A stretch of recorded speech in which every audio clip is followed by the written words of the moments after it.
우리 말씀 연구소 말씀 묵상 예배에 참여하신 여러분을 주님의 이름으로 환영합니다. 이제 함께 경건한 몸가짐과 마음가짐으로 주님 앞에 겸손하게 나아갑시다.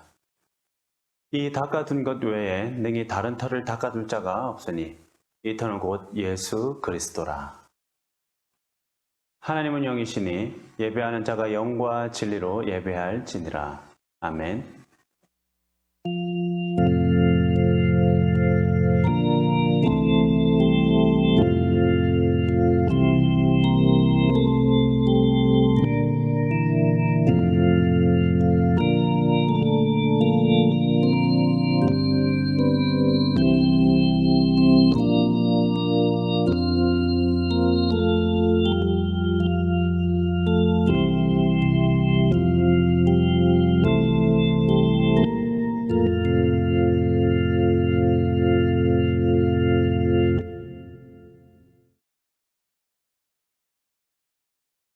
오늘도 말씀 묵상 예배에 참석하신 모든 분을 환영합니다. 많은 분에게 이 예배가 위로와 은혜가 되기를 원합니다. 우리가 잘 알고 있듯이 예배를 통해 은혜 주시는 분은 하나님입니다. 이 말은 누구나 공감할 만한 말이고 이상한 것이 없어 보이지만 우리는 하나님이 은혜의 원천이라는 사실을 삶 가운데나 예배 가운데 잊을 때가 있습니다. 우리가 드리는 이 예배 행위 자체가 은혜라 생각하는 경우가 가끔 있기 때문이죠. 예배가 예배로서의 참 기능을 수행할 때는 하나님께서 주시는 은혜를 잘 드러내 줄 때입니다. 그때야 비로소 우리의 예배가 은혜로운 예배가 됩니다.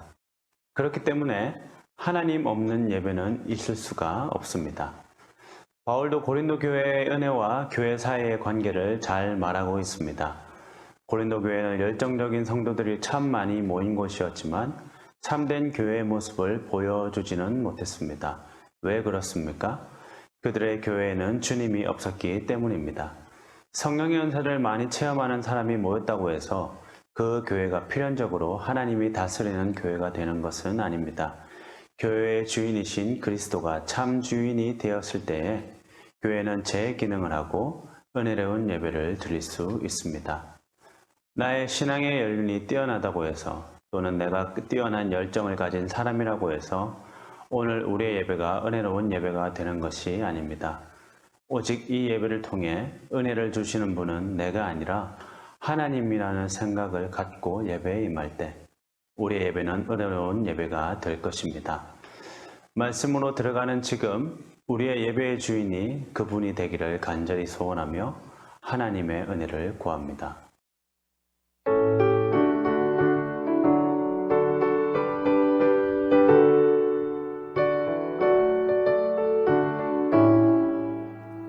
찬송으로 보답할 수 없는 큰 사랑 주님께 영광 할렐루야. 형제자매 모두 함께 모여 찬송해 주님께 영광 할렐루야. 하나님의 자녀여 크게 찬송 부르며 밝고 거룩한 길로 기쁨으로 주의 보좌 앞으로 속히 들어가겠네. 주님께 영광 할렐루야. 우리 받은 주님 은혜 한량 없도다. 주님께 영광 할렐루야. 기쁜 찬송 부르면서 천국하겠네. 주님께 영광 할렐루야. 하나님의 자녀여 크게 찬송 부르며 밝고 거룩한 길로 기쁨으로 나아가 주의 보좌 앞으로 속히 들어가겠네. 주님께 영광 할렐루야. 잠시 후에 우리 모두 주를 보겠네. 주님께 영광 할렐루야. 영광스러운 보좌 위에 거룩하신 주 주님께 영광 할렐루야. 하나님의 자녀여 크게 찬송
하나님이 오늘 주신 구약의 말씀은 에스겔 12장 25절입니다.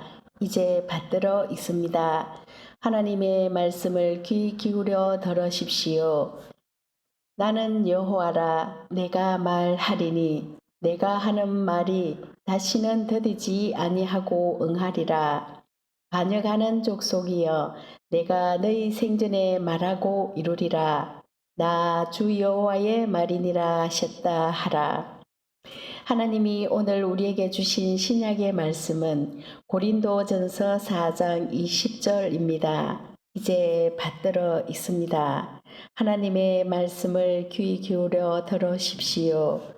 하나님의 나라는 말에 있지 아니하고 오직 능력에 있습니다. 이 말씀을 통해서 하나님이 우리에게 은혜 주시길 원합니다.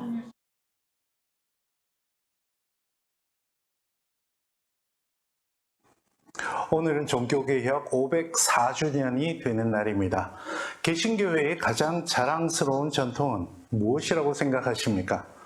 무엇보다 말씀이죠. 누구나 말씀을 가까이 할 수 있고 예배도 말씀이 중심이 됩니다. 더불어 구원을 위해 어떤 종교 행위나 자선 행위보다 믿음이 우선이 되어야 함을 강조하는 것도 개신교회의 소중한 전통입니다. 그러니 오늘 우리는 다시금 종교개혁 기념주의를 맞으며 개신교인으로서 말씀 중심, 믿음 중심의 소중한 전통을 되새기고 자부심을 가지며 신앙생활을 하려는 마음가짐을 새롭게 해야 하겠습니다. 하지만 자부심이 배타성으로 이어져서는 안 되겠습니다.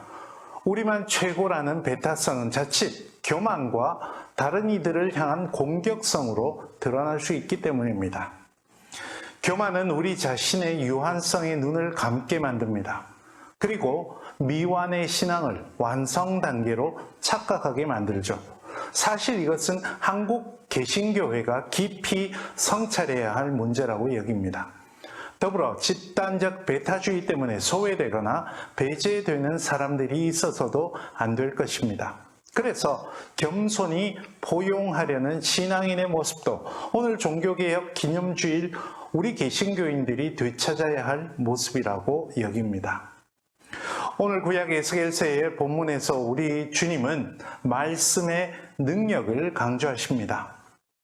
오늘 본문의 말씀이 있는 문맥은 파멸로 내리닫는 유다를 향한 심판의 말씀입니다. 에스겔을 향한 여러 경고의 말씀에도 정신을 차리지 못하는 유다 백성들을 향해 주님은 오늘 본문 말씀에서 분명히 하십니다. 그것은 하나님의 말씀은 반드시 이루어진다는 사실입니다. 에스겔 1장 2절에서 여호야긴 왕이 사로잡힌 지 5년 그달 초닷새라고 신탁을 받은 날을 밝히는데 이때는 보통 기원전 593년으로 여깁니다. 그리고 8장 1절에서 에스겔은 여섯째 해 여섯째 달 초닷새라고 밝히고 20장 1절에서 일곱째 해라고 밝히는 것으로 보아서 오늘 본문은 그 사이라고 보겠습니다. 그러니 이때는 기원전 592년 무렵이고 유다는 이때 마지막 임금 시드기야가 다스리고 있었습니다. 시드기야 시대의 가장 큰 문제점은 통치자여 심판주이신 하나님의 유일하심에 대한 믿음이었습니다. 이때 시드기야 임금의 신하들은 이집트 세력을 등에 업고 바벨론을 막으려 하고 있었습니다. 여러분이 잘 아시는 대로 예언자 예레미야는 그런 시드기야 임금과 신하들을 향해 하나님은 바벨론을 심판의 도구로 쓰신다고 외쳤습니다. 그리고 바벨론에 맞서기에 앞서 하나님을 향한 신앙을 새롭게 하라고 부르짖었죠. 그런 예레미야의 모습은 시드기야나 신하들에게 친바벨론 세력으로 보였고 나라를 팔아먹으려는 매국노로 보였습니다. 그래서 예레미야는 온갖 고초를 다 겪었습니다. 그런 때 먼저 바벨론의 포로로 끌려가 있던 에스겔도 그런 유다를 향해서 하나님의 심판 신탁을 전합니다. 하나님의 심판은 피할 수 없으며 가장 중요한 것은 자신들의 처지를 깨닫고 회개하는 일이라고 말이죠. 본문은 그 맥락에서 하는 신탁입니다. 유다 백성들의 눈에 이런 하나님의 말씀은 현실적이지 않아 보였던가 봅니다. 그러니 하나님보다 이집트의 군사력과 정치력에 더 기대려 했던 것 아니겠습니까? 하지만 하나님은 오늘 본문에서 분명히 말씀하십니다. 하나님의 말씀은 하나도 헛되지 않으며 반드시 이루어진다는 것입니다. 여러분, 과연 오늘 우리는 어떻습니까? 오직 말씀, 오직 믿음의 기치를 드높인 종교개혁의 전통에선 개신교회의 한 일원인 우리들은 과연 오늘 하나님의 말씀을 얼마나 잘 믿고 있는지요? 교회에서 서로 보여주는 모습 말고 현실에서 드러나지 않는 곳에서 얼마나 그분의 말씀을 믿는 사람다운 삶을 살고 있는지요? 오늘 우리나라에 얼마나 많은 개신교인들이 있습니까? 이 정도의 개신교인들이 다 말씀을 향한 믿음, 하나님을 향한 올바른 신앙, 그분 나라 백성으로서 참된 삶을 산다면 지금 우리가 보는 차별과 양극화, 분열과 범죄가 이 정도일까 생각해 보게 됩니다. 종교개혁 504주년을 맞는 오늘 다시금 우리 자신을 되돌아보면 좋겠습니다. 그런 점에서 오늘 고린도전서 4장 20절의 말씀은 큰 울림을 줍니다. 우리 모두 하나님 나라의 백성입니다. 그것을 믿고 그것을 전하는 말씀을 신앙의 중심에 둡니다. 그런데 과연 하나님의 나라는 어떤 모습입니까? 사도 바울은 지금 고린도 교회의 일부 교인들에게 경고합니다. 본문 앞 구절들의 문맥을 보면 바울은 고린도 교회에 디모데를 대신 보냈지만 일부 교인들이 그를 얕잡아 보고 무시했던 듯합니다. 이런 사람들은 아마도 스스로 신앙이 대단하다고 교만해 있었나 봅니다. 하지만 오늘 본문에서 바울은 하나님 나라는 신앙이 이렇다 저렇다 하는 말에 있지 않고 능력에 있다고 잘라 말합니다. 이 표현은 데살로니가전서 1장 5절에서도 비슷하게 찾아볼 수 있는데 말뿐인 신앙이 아니라 삶으로 이어지는 신앙을 뜻합니다. 그러니 교인들끼리 모인 자리에서 신앙의 연수나 뽐내며 말만 번지르르하게 하면서 삶으로는 신앙이 드러나지 않는 사람들을 향한 경고라 하겠습니다. 여러분, 바울의 이 경고도 오늘 종교개혁주의를 맞이한 우리들에게 큰 울림을 줍니다. 말씀을 향한 삶은 드러나지 않으면서도 겉만 번지르르하고 드러나는 모습만 중요시하는 모습이 우리들에게 있지 않은지 겸허하게 되돌아보도록 합시다. 우리는 과연 삶의 능력으로 하나님 나라의 백성이 되어 있습니까? 504주년 종교개혁 기념주의를 보내면서 오늘 우리들은 오직 말씀, 오직 믿음, 오직 은총의 이 귀한 전통에 걸맞은 개신교인인지 깊이 되돌아보고 새롭게 말씀 앞에서 다짐할 수 있어야 하겠습니다.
아무리 이렇다 저렇다 하더라도 우리는 말씀 중심의 귀한 전통을 이어받은 개신교인입니다.